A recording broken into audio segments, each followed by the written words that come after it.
السلام علیکم ورحمۃ اللہ وبرکاتہ۔ آج ہم بات کریں گے یونس علیہ السلام کی دعا، یا دوسرے الفاظ میں کہیں آپ تو استغفار کے حوالے سے۔ اس کو اللہ تعالیٰ نے قرآن میں انڈورس فرمایا، چیپٹر 21 آیت نمبر 87 میں، اور اللہ کے رسول صلی اللہ علیہ وسلم کی حدیث ہے کہ جب یونس علیہ السلام مچھلی کے پیٹ میں تھے تو انہوں نے ان الفاظ کے ساتھ دعا کی، اور وہ خاص الفاظ کیا ہیں جو کہ قرآن کے اندر انڈورس کیے گئے ہیں اللہ کی طرف سے؟ وہ ہیں لا الہ الا انت سبحانک انی کنت من الظالمین۔ اور جب آپ ان الفاظ کو پڑھیں تو اس کا مطلب آپ کو پتہ ہونا چاہیے، تب اس میں ایک گہرائی آ جائے گی۔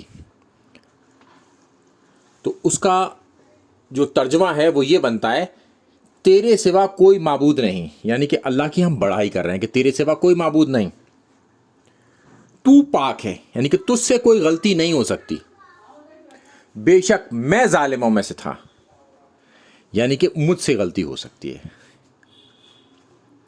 یہ الفاظ اللہ تعالیٰ کو اتنے پسند آئے کہ یونس علیہ السلام کی توبہ قبول ہوئی، اور وہ 3 دن کے بعد مچھلی کے پیٹ سے باہر نکال دیے گئے۔